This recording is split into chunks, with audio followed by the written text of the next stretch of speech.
अगर कॉलोनियलिज्म या कॉलोनाइजेशन की बात करें तो सबसे पहले ज़हन में यूरोप का नाम आता है।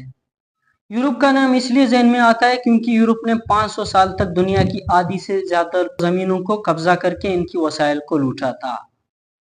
कॉलोनाइजेशन का सबसे पहला पेश 1400 सदी ईस्वी की शुरू में एज ऑफ एक्सप्लोरेशन के दौरान पुर्तगाल ने शुरू किया था और ये सिलसिला 20वीं सदी तक यानी वर्ल्ड वॉर 2 तक चलता रहा। जब वर्ल्ड वॉर 2 खत्म हुआ तो यूरोप के बहुत बड़े ताकत यानी द ग्रेट ब्रिटेन की ताकत खत्म हो गई, जो उस वक्त सबसे बड़ा कॉलोनियल पावर था, तो इसने डिकॉलोनाइजेशन का पेश शुरू कर दिया। तो आज की इस वीडियो में हम जेरेड डायमंड की किताब गन्स, जम्स और स्टील की मदद से ये देखने की कोशिश करते हैं कि वो क्या वजूहत थे जिनकी वजह से यूरोप आधी से ज्यादा दुनिया को 500 साल तक कॉलोनाइज करने में कामयाब हुआ। तो अगर सबसे पहली काज की मैं बात करूं तो वो डोमेस्टिकेशन ऑफ एनिमल है। अब डोमेस्टिकेशन ऑफ एनिमल से क्या मुराद है? इससे मुराद ये कि यूरोप का जो जमीन है एग्रीकल्चर और जानवरों को पालने के लिए इतना सूटेबल है कि यूरोप के अंदर जो दुनिया की पूरी तारीख में 14 बड़े मैमल्स के स्पीशीज आए हैं, उनमें से 13 यूरोप के जमीन पर पैदा हुए हैं, जिनकी वजह से यूरोप को बहुत ज्यादा फायदा हुआ। अब इन एनिमल से यूरोपियंस को क्या फायदा हुआ? इनसे ये फायदा हुआ कि इन्होंने यूरोपियंस को लेबर, फर्टिलाइजर, खाना प्रोवाइड करने में, लोगों को काम करने में और गवर्नेंस और वारफेयर जैसे बड़े कामों में मदद दिया जो एनिमल्स इनके पास थे। क्योंकि ये सारे काम जिनका मैंने जिक्र किया, इनको आमतौर पर ह्यूमन लेबर की जरूरत पड़ती, लेकिन ये सारे चीजों को एनिमल्स करते थे, जिनकी वजह से यूरोपियंस के लिए ये एक साजगार माहौल था अपनी बुनियादी जरूरतों को जानवरों से पूरा करे। और जानवरों के साथ साथ इनका जो जमीन था इतना बेहतरीन था, इनका जमीन के फूड प्रोडक्शन सरप्लस में था। इनके पास यानी अनाज, बारले वगैरह जितने भी इंसानी कंजम्पशन के लिए खाने की खुराक की चीज होते हैं, इनकी एग्रीकल्चर से पैदा होते थे, क्योंकि इनके जमीन इतना ज्यादा जरखेज था। जानवरों की वजह से और एग्रीकल्चर की वजह से इनको बहुत ज्यादा फायदा हो गया। अब चूंकि इनकी बुनियादी और मोस्ट इंपोर्टेंट जरूरियात जानवरों और जमीन की वजह से पूरा हो गए थे, तो इनका फोकस इससे बढ़कर इन्वेंशन में या वेपन बनाने में या कि एक्सप्लोरेशन में ज्यादा इनकी दिलचस्पी हो गई। इसके साथ साथ जो जानवर थे, इन्होंने यूरोपियन को एक और बहुत बड़ा फायदा दिया। वो फायदा ये था कि यूरोपियन इन जानवरों से सबसे पहले तो बड़ा नुकसान ये हुआ कि यूरोप के अंदर बड़े बड़े बीमारियां, जैसे कि जो बबूनिक प्लेग जो 1400 सेंचुरी में आया था, उसने यूरोप के अंदर 50 मिलियन लोगों को मारा था। इसके अलावा small pox, influenza, measles, malaria जैसे जितने भी बड़े एपेंडेमिक या प्लेग थे, वो इन जानवरों की वजह से सबसे पहले तो इन्होंने यूरोपियन को नुकसान दिया।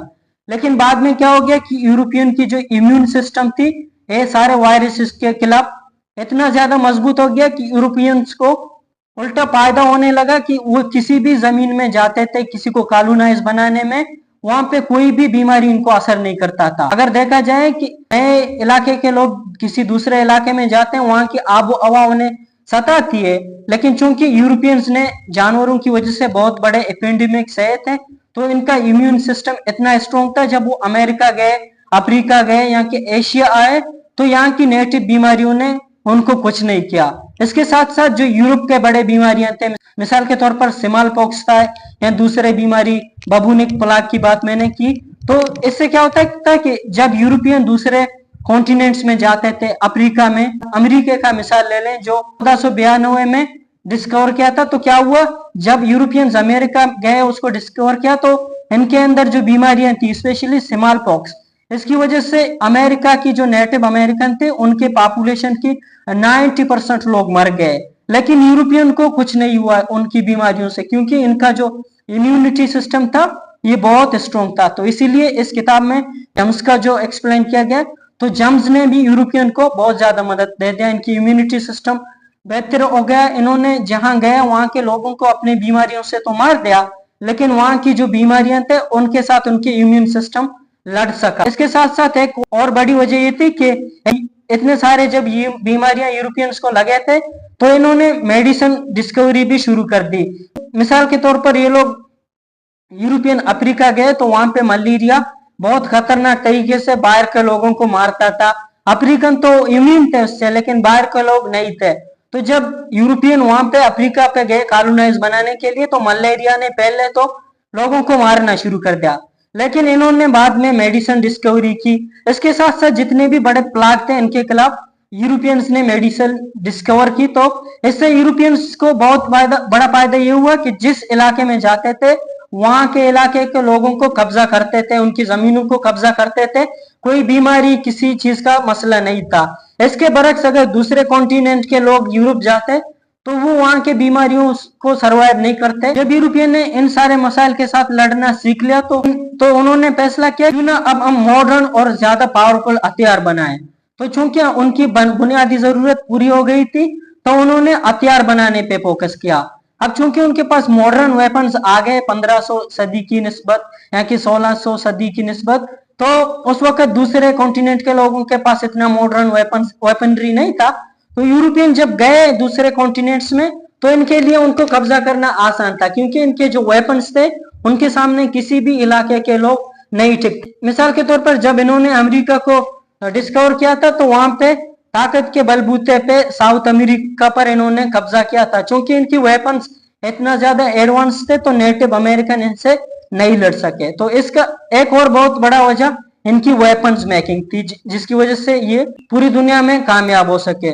और जो वक्त गुजरता गया तो इनकी वेपन्स और ज्यादा एडवांस और मॉडर्न होते गए और ज्यादा खतरनाक बनते गए। कोयला और स्टीम बनाना भी शुरू कर दिया, जिसकी वजह से क्या हो गया कि यूरोपियंस को इंडस्ट्रियलाइजेशन बिछाना, रेलवे लाइंस बिछाना, या जितने भी ऐसे चीजें बड़े बड़े टूल्स या स्टील्स के टूल्स होते, वेपनरीज होते हैं, व्हीकल्स होते हैं, तो इन्होंने बनाना शुरू कर दिया। अब इंडस्ट्रियलाइजेशन से क्या हो गया, इनकी इकोनॉमी बढ़ती गई और ये और ज्यादा पावरफुल होते गए। और इन्होंने जो रेलवे लाइंस बनाई थी इससे इनके लिए एक जगह से दूसरी जगह पर जाना, वहां से सामान लादकर वापस यूरोप के अंदर लाना और ज्यादा आसान हो गया। इस किताब के मुताबिक ये कुछ ऐसे वजूहत थे जिनकी वजह से यूरोपियन ने पूरी दुनिया की 80% लोगों को कॉलोनाइज बनाया सका। और दुनिया की किसी दूसरे कॉन्टिनेंट के इलाके, किसी और कॉन्टिनेंट के लोगों ने यूरोप को इसीलिए कॉलोनाइज नहीं बना सका था क्योंकि उनके पास ये सलाहियत नहीं थी जो यूरोपियन के पास थी। तभी जाकर वो कॉलोनाइज बनाने में कामयाब हुए इस किताब के मुताबिक। तो आज की मेरी वीडियो यही है। अल्लाह हाफिज।